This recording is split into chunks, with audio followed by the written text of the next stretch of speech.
আর কবে কণ্ঠ শক্তি পাবে, আর কবে শির উঠে দাঁড়াবে?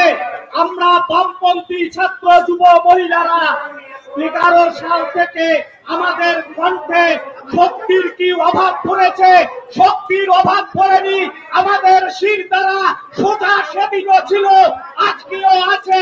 তাই আজকের দিনে দাঁড়িয়ে তৃণমূল কংগ্রেস এই প্রাকৃতিক বিপর্যয়ের জন্য যখন কুইন্টালে কুইন্টালে জল মাপতে ব্যস্ত, তখন ধর্মতলার মাটিতে কাতারে কাতারে বামপন্থী ছাত্র যুব মহিলাদের এসে গিয়েছে। এই বাজারে দাঁড়িয়ে তালা থেকে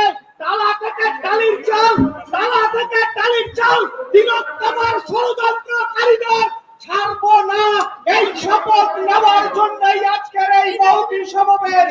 আপনারা এসেছেন টালা থানার ওসি থেকে শুরু করে আরজি করের প্রিন্সিপাল।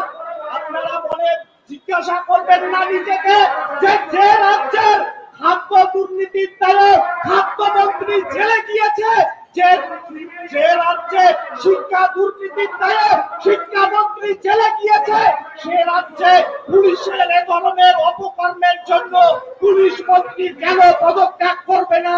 স্বাস্থ্য দপ্তরে এত দুর্নীতি, স্বাস্থ্যমন্ত্রী কেন পদত্যাগ করবে না? স্বাস্থ্যমন্ত্রীকে পদত্যাগ করতে হবে, পুলিশ মন্ত্রীকে পদত্যাগ করতে হবে। এই মহতী সমাবেশে এর